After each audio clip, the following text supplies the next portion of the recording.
All right, everybody, it's the moment you've been waiting for. Or then again, maybe not. But in any event, this is what we promised. It's time to do an accounting for these computers that we won in this computer auction. So come on, let's dive in and see how we did. If you haven't already watched part 1 and part 2 of this series, I encourage you to go do so now. I'm going to put the links up here on the screen for you, because that'll help you to understand how we got here. But this is what we started out with. And then we did a bunch of this, and I mean a bunch of this, like 54 times of this. Get the battery out of the way. Right. And then that let us do a bunch of this.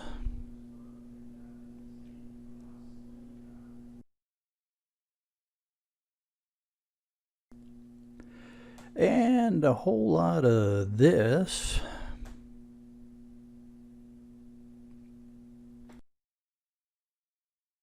So we could finally get around to doing this. Since I knew I was going to be doing a bunch of comparison work for this video, after all, that's the whole purpose of the series, I decided to use the power of the Excel spreadsheets just to make it a little bit easier to follow along and do the math. You could just as easily do this at home on a piece of scratch paper with the calculator on your cell phone. Now, let's take a look at your typical PC for the main recyclable components, or the typical recyclable components. For those of you that are experienced PC scrappers, I apologize. Please hang in there just a minute. There's a bunch of new folks in the community, and I just want to do a little basics for them here. We start out with shred because, well, you know there's going to be shred. You're going to have the metal box that the tower is in, and there's going to be metal bits inside of it. There's going to be a power supply. You're going to have a motherboard. And from that motherboard, we might be able to pull off things like RAM, CPU, heat sinks, BGAs. We might also find copper, tantalum, things like that, depending upon what level of depopulation you want to do on those boards. There may or may not be CD-ROMs or DVDs, and depending upon the computer, there's probably going to be mid-grade boards. You're going to end up with insulated copper wire, and the insulated copper wire is going to give you connector ends, which may be gold-plated pins. The fans that are in there for cooling will break down into small motors, and I'll explain why. And then, and I've already explained why in a couple of my videos, but we'll go into that in a little bit. And then, of course, there's hard drives. Now, these computers weren't supposed to have any hard drives. Turns out they did have hard drives, so that's why you see them on this spreadsheet. Now, one of the first things I did was to pull out all the innards.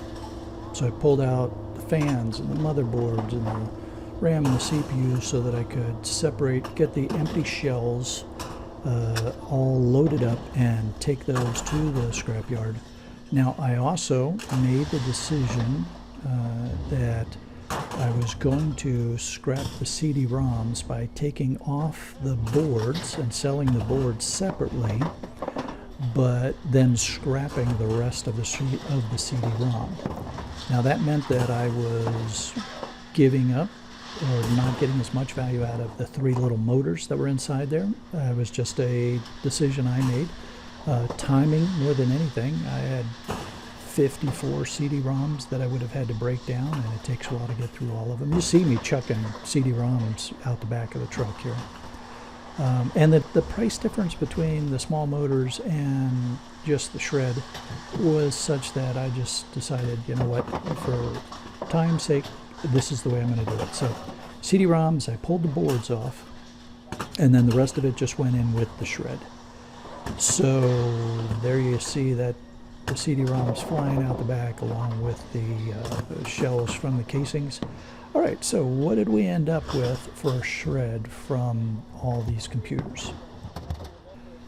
Well, as you can see, the truck was jam-packed with towers. There were even some in the back seat, and I had all those CD-ROMs and other pieces shoved in there. So it probably doesn't surprise you that we ended up with 660 pounds at 3.5 cents a pound for $23.10 for the shred.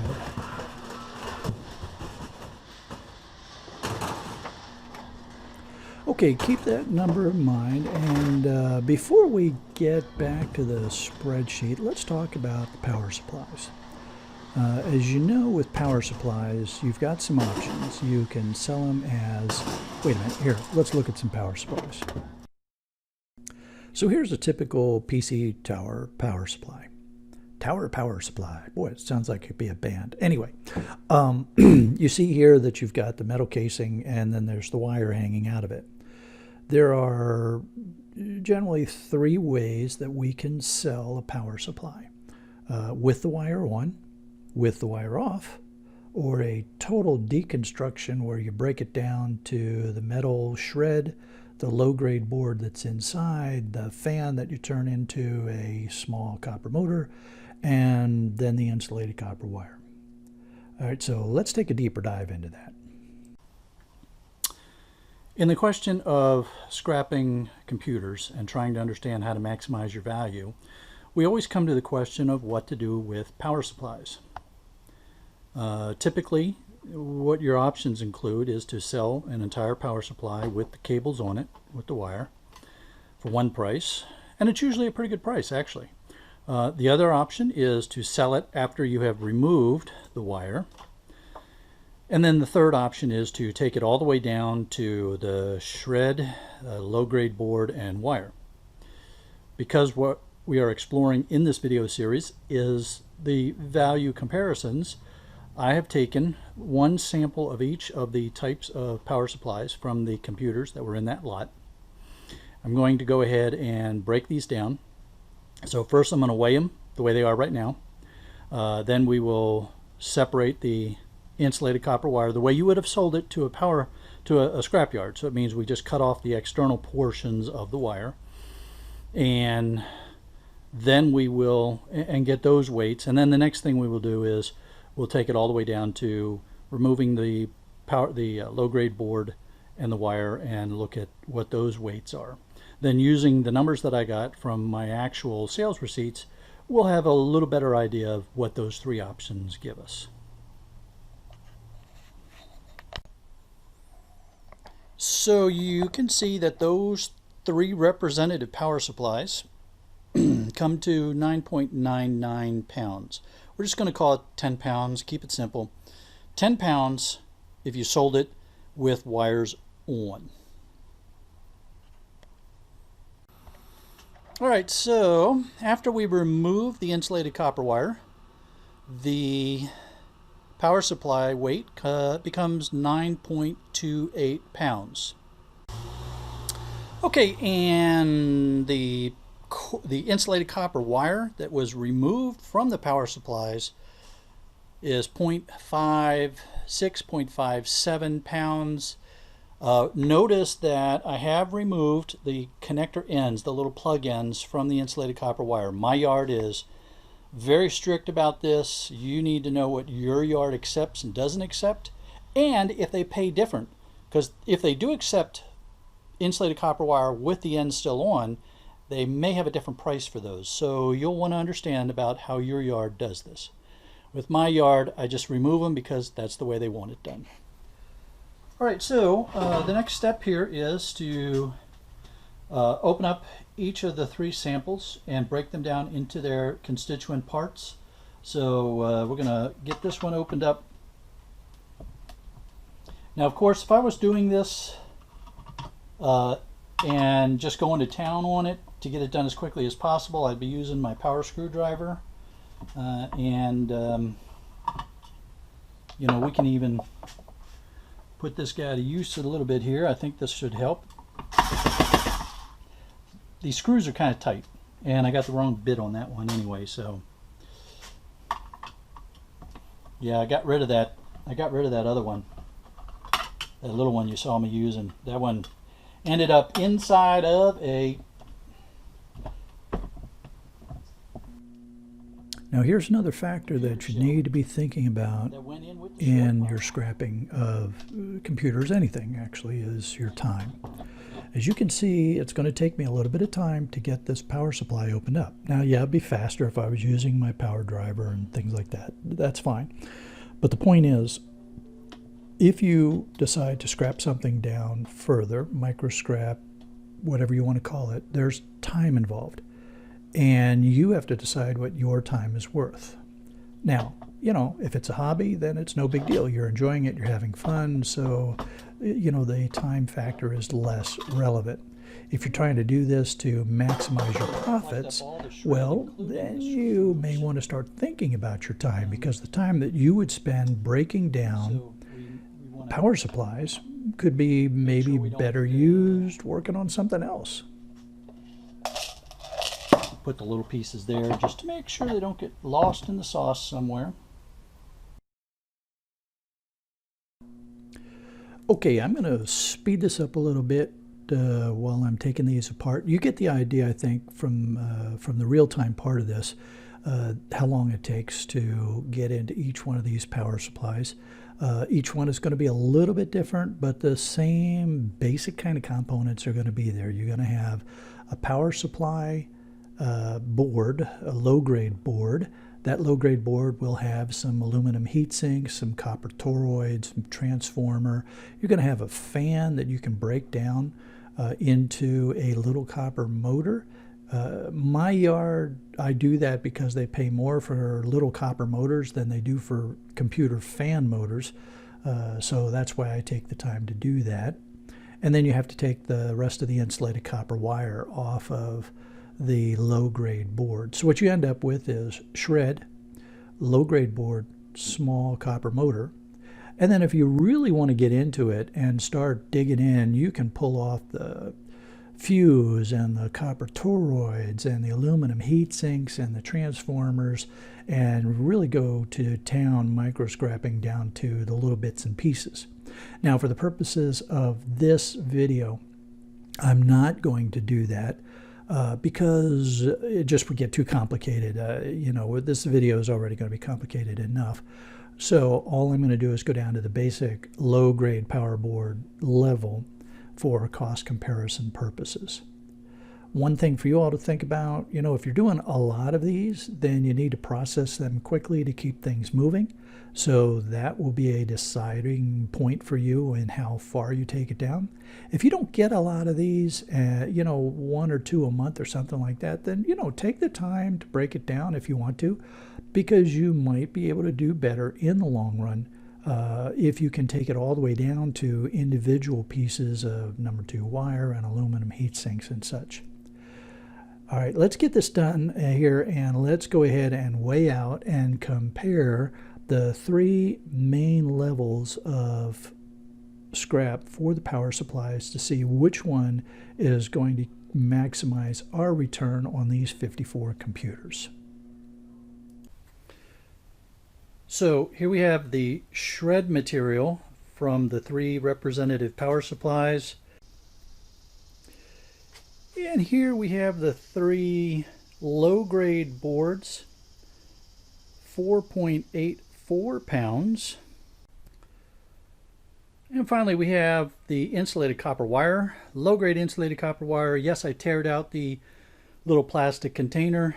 So 0.86 pounds of insulated copper wire.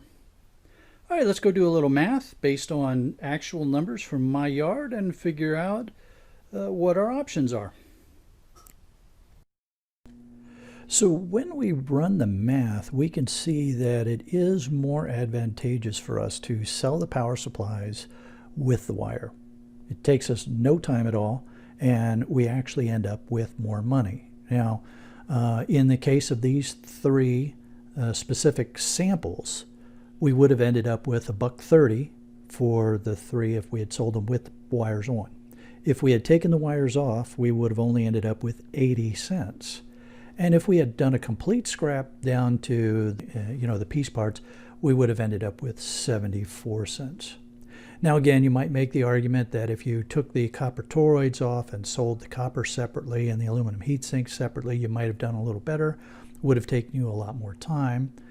So in this case, the option that I've decided on is I'm going to sell the power supplies with the wire on. So now we have to deal with the motherboards. All right, first things first, the CPU on the motherboard. You'll recall when during part 2 when I was scrapping these out that the CPUs were either Core Duos or Pentium Ds. Neither of those are in the board sort test and buy program. So these are just going to be sold as pinless CPUs. And you know, they're going for $4.50 a pound to board sort. Of course, you have to do postage. Or your other option is to hang on to them yourself and break off the copper heat spreader for the copper and then refine the gold bonding wires that are inside the CPU.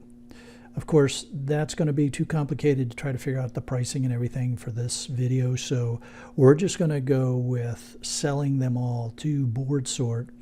I'll tell you right up front that we ended up with 2.65 pounds of CPUs at $4.50 a pound, so that would have been $11.93. So now we're left with the final decision, and that is the motherboard itself. Now this motherboard is classified by board sort as a small socket metal green motherboard because once you remove the CPU, the socket that the CPU is in is smaller than a quarter. So that's what you do. You put a quarter in this. If the quarter fits in the socket, it's a large socket. If it doesn't fit in the socket, it's a small socket for board sort. So when I looked up the price for the motherboard to sell to board sort, it came out to $1.90 a pound. But I would also have to pay for shipping, and you know, 54 motherboards is kind of heavy. We're probably talking, you know, with the motherboard and the other stuff that I'm going to sell to them, we're talking $100+ in shipping. My yard, on the other hand, is paying $1.25, but I don't have to pay for shipping. You know, and they're not that far away. So I decided that I was going to sell the boards to my local yard at $1.25 a pound. That meant that I also now had the option to remove the gold cornered BGAs and a few other little bits and pieces. My yard is pretty flexible as long as you leave some goodies on there. They don't mind if you do a little depopulating. So that allowed me to derive some additional value by pulling some things that I would keep for myself for future gold refining. Okay, enough of this blathering. Let's get to the payday. Come on already. All right, bottom line, right here, you can see that I was lucky. There's just no other way to describe it. Selling the power supplies with the copper wire, I made $22.17. The RAM will bring me $71.36. The CPUs will get me $11.93. The CD-ROM boards will get me $15. The shred got me $23.10, and the mid-grade boards got me $3.06. The motherboards got me $86.46, and I could get $7.50 for the gold-cornered BGAs, but I'm going to hang on to those for my own future refining. Copper wire, I got 82 cents, and the gold connector ends, I'll get $1 from board sort. Aluminum heat sinks, $2.32, and the copper aluminum heat sinks, $15.42. The small motors, $1.67. Now, remember we had 5 of those 2 terabyte hard drives. I'm going to keep one for my purposes, and I'm going to put the other 4 up for sale. They're selling on eBay for $35, $45 a pop, so I'm just going to call it $25 each, make $100. Now, let's deduct the shipping from that total. You see the total there, $361.86, but in order to ship that stuff off to board sort, I'm going to need to use a medium flat rate box from the Postal Service, so that's $15. So I ended up with $346.81 for a per computer value of $6.42. Now I paid a total of $286.30. That was $250 for the items, and then there was some taxes and broker's fees. So I actually paid $5.30 per computer. My gross profit will be $60.51, or will be once I get this all sold. So I made a profit of $1.12 per computer. But I gotta warn you that you really, really need to think this through. You know, in my case, I was doing this because I wanted to run this video and I needed a large volume of computers that were kind of the same in order to do this. If you were bidding on these, as a lot of you very rightly pointed out when you made your bids, you would have only bid less, you know, maybe a couple bucks a computer or something like that in order to ensure your profit. But then you wouldn't have gotten this lot, all right? Again, I was the high bid, and I just eked out over someone who had outbid me a couple of times during the process of the auction. So you really come down to that balancing act, right? At a certain point, you're not going to be able to bid anymore because you're going to lose money. For me, this was an acceptable risk because I had a couple of things in mind. I wanted to do this video. I couldn't tell from the description and the pictures what kind of computers were in here. So I was kind of hoping maybe that they'd have i3s or i5s, which sell for a lot of money. That's the CPUs. But it was a gamble, and in this case I came out. But I came out because they left some hard drives in there and they left the RAM in there. If they hadn't done that, I would not have come out pretty. It would have been kind of ugly, as in I would have lost $1.60 per computer. For those of you that are experienced in e-waste, you probably saw where this was going from the very beginning. I could tell that from your bids. For those of you that are new to scrapping, especially e-waste, if you are thinking about doing auctions, be very, very careful. Set a maximum price that's reasonable and don't go over it, or you could lose your shirt, and that's not fun for anyone. Well, this was a very informative and geeky video series, but I know you all want me to get back out on the street. So here's a little preview of the street scrap that's coming up next.